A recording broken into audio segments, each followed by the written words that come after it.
My good కర్మ, ఇంకొక మంచి కర్మ.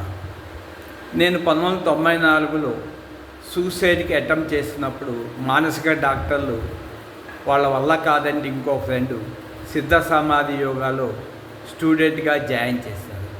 తాత 86 రోజుల్లో గురువునయ్యి ఆ ఆనందాన్నంతా పంచాలనుకున్నాను ప్రపంచానికి. అప్పుడు ఈ ప్రపంచానికి తండ్రిగా ఉంటానని ప్రమాణం చేశాను. తాత వినుకొండలో 34 ఎకరాలు కడితే దాంట్లో నేను ట్రెజర్గా ఉన్నాను. స్టాంప్స్ నా దగ్గరే ఉంటాయి. అక్కడికి ఒక రోజు వెళ్ళినప్పుడు ఒక పాప తండ్రి తాగుబోతైతే ఆ అమ్మాయిని వదిలేసి ఎటో వెళ్ళిపోయాడు. ఆ పాప ఏడుస్తుంటే భవాని అని తీసుకొచ్చి 15 సంవత్సరాలు ఇంట్లోనే పెంచాను. ఆ అమ్మాయిని పని మనిషిగా బీటెక్ లాగా చదువుకో అన్నాను. అంతకుముందు ఆశ్రమంలోనే బ్రహ్మచారిగా ఉంటే ఆశ్రమం అప్పచెప్తా అన్నాను. పెళ్ళి కావాలంది, పెళ్ళి చేసేసాను, అయిపోయింది. ఇది ఒక గుడ్ కర్మ.